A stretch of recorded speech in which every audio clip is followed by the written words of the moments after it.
YSRCP senior నాయకులు పెద్దిరెడ్డి రామచంద్రారెడ్డి, అనంత వెంకటరామరెడ్డి, కేతిరెడ్డి వెంకటరామరెడ్డి వీళ్ళు నెల్లూరులో జైల్లో ఉన్న కాకాని గోవర్ధన్ రెడ్డి, మాజీ మంత్రి కాకాని గోవర్ధన్ రెడ్డిని పరామర్శించారు. ఈ సందర్భంగా మీడియాతో మాట్లాడారు. ఈ కేసుల్ని మేము ఎట్టి పరిస్థితుల్లోనూ ఎదుర్కొని తీరుతాం, వీడికి భయపడే ప్రసక్తే లేదు అని కూడా ముగ్గురు నాయకులు చెప్పారు. తెలుగుదేశం పార్టీ ఒక చెడు సాంప్రదాయానికి నాంది పలికిందని కూడా వాళ్ళ విమర్శించారు.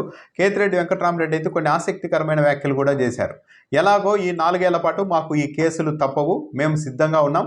కాకపోతే తెలుగుదేశం పార్టీ ప్రభుత్వానికి నాయకులకి మేము ఇచ్చే సలహా ఒకటే, ఎలాగో మాకు ఈ 4 ఏళ్ల పాటు ఈ కేసులు తప్పవు, కానీ మీరు మాత్రం ఎలాగో ఈ 4 ఏళ్లలో హాస్పిటల్స్ కానీ స్కూళ్ళను కానీ డెవలప్ చేసే తీరు మీది కాదు, ఎలాగో చేయరు. కాబట్టి మేము చెప్పే సలహా ఏంటి అంటే ఈ 4 ఏళ్లలో మీరు సెంట్రల్ జైళ్ళన్నింటినీ, రాష్ట్రంలోని సెంట్రల్ జైళ్ళన్నింటినీ కూడా మంచి కండిషన్లో పెట్టుకోండి, బాగు చేయించుకోండి. తప్పనిసరిగా మీకు భవిష్యత్తులో ఇవన్నీ ఉపయోగపడతాయి, ఇక్కడికి మీరు రావాల్సి ఉంటుంది. కాబట్టి జైళ్ళను బాగు చేసుకోండి కనీసం అని కూడా కేతిరెడ్డి వెంకటరామరెడ్డి సలహా ఇచ్చారు.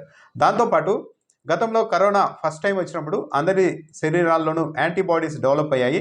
ఆ తర్వాత రెండో వేవ్ వచ్చినప్పుడు పెద్దగా ప్రభావం చూపలేదు, అప్పటికే శరీరంలో యాంటీబాడీస్ ఉండడం వల్ల. ఇప్పుడు వైఎస్ఆర్ కాంగ్రెస్ పార్టీ నాయకుల్లో కూడా ఈ కేసుల్ని ఎదుర్కొనేలాగా శరీరంలో యాంటీబాడీస్ అన్నవి తయారైపోయాయి. ఇక ఈ కేసులు వైఎస్ఆర్ కాంగ్రెస్ పార్టీ వాళ్ళని ఏమీ చేయలేవు. కాబట్టి తెలుగుదేశం పార్టీ నాయకులే ఇక జాగ్రత్తగా ఉండాలి అని కూడా కేతిరెడ్డి వెంకటరామరెడ్డి హెచ్చరించారు. నేను ఒక్కటే చెప్పదలుచుకున్నాను, ఈరోజు ప్రభుత్వాన్ని ఎలాగో అయితే మా మీద కేసులు ఇవన్నీ 4 ఏళ్ళు మాకు తప్పవు. నేను కోరుకునేది ఏంటంటే మీరు ఎట్లాగో బడులు హాస్పిటళ్ళు రిపేర్లు చేపిలేరు, నీట్గా చేపిలేరు.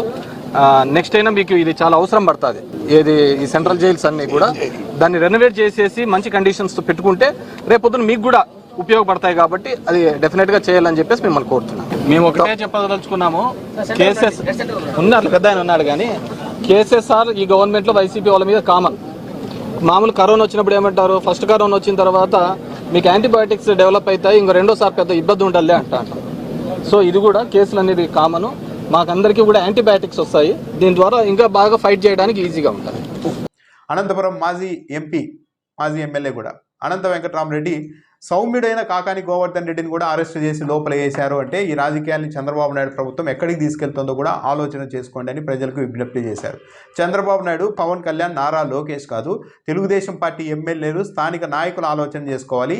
ఇలాంటి ఒక చెడు సాంప్రదాయానికి శ్రీకారం చుట్టిన తర్వాత ఓడిపోతే వచ్చే ఎన్నికల్లో తెలుగుదేశం పార్టీ ఓడిపోతే మీ పరిస్థితి ఏంటో ఒకసారి మీరు ఆలోచించుకోండి. ఇలాంటి తప్పుడు కేసుల విధానాన్ని, ఇలా చెడు సాంప్రదాయాల్ని కొనసాగించవద్దండి మీరే చంద్రబాబు నాయుడుకి వెళ్ళి చెప్పండి. లేకుంటే భవిష్యత్తులో తప్పనిసరిగా మీరు చాలా తీవ్రమైన పరిణామాలు ఎదుర్కొంటారు. సుప్రీంకోర్టే చెప్తోంది వర్తించని సెక్షన్ల కింద కేసులు పెడుతున్నారని, అయినా కూడా పోలీసులు వినడం లేదు. పీటీ వారెంట్లు వేస్తున్నారు, ఒక కేసులో బెయిల్ వచ్చేందుకు సిద్ధమవుతూ ఉంటే మరో కేసులు పెట్టేస్తూ ఉన్నారు. ఇదంతా ఒక చెడు సాంప్రదాయం. తప్పనిసరిగా భవిష్యత్తులో మీరు ఈ అంశం నుండి గుణపాఠం నేర్చుకుంటారు. వచ్చి ప్రభుత్వం మారిన తర్వాత కొత్త ప్రభుత్వాలు వస్తే అవతల పార్టీ వాళ్ళని ఎలా వేధించాలి, ఎలా టార్చర్ చేయాలన్న దానికి సంబంధించి మీరే అందరికీ నేర్పిస్తూ ఉన్నారు. ఈ విషయాన్ని గుర్తుపెట్టుకోండి అని కూడా అనంత వెంకటరామరెడ్డి, సీనియర్ నాయకుడు అనంత వెంకటరామరెడ్డి కూడా హెచ్చరించారు. కేతిరెడ్డి వెంకటరామరెడ్డి అయితే ఇప్పుడు వైఎస్ఆర్ కాంగ్రెస్ పార్టీ నాయకులు, కార్యకర్తల శరీరాల్లో ఈ కేసులను ఎదుర్కొనేలాగా యాంటీబాడీస్ తయారైపోయాయి, ఇక ఈ కేసులు మమ్మల్ని ఏమీ చేయలేవని అయితే ఆయన చాలా ధీమాగా చెప్పుకున్నారు.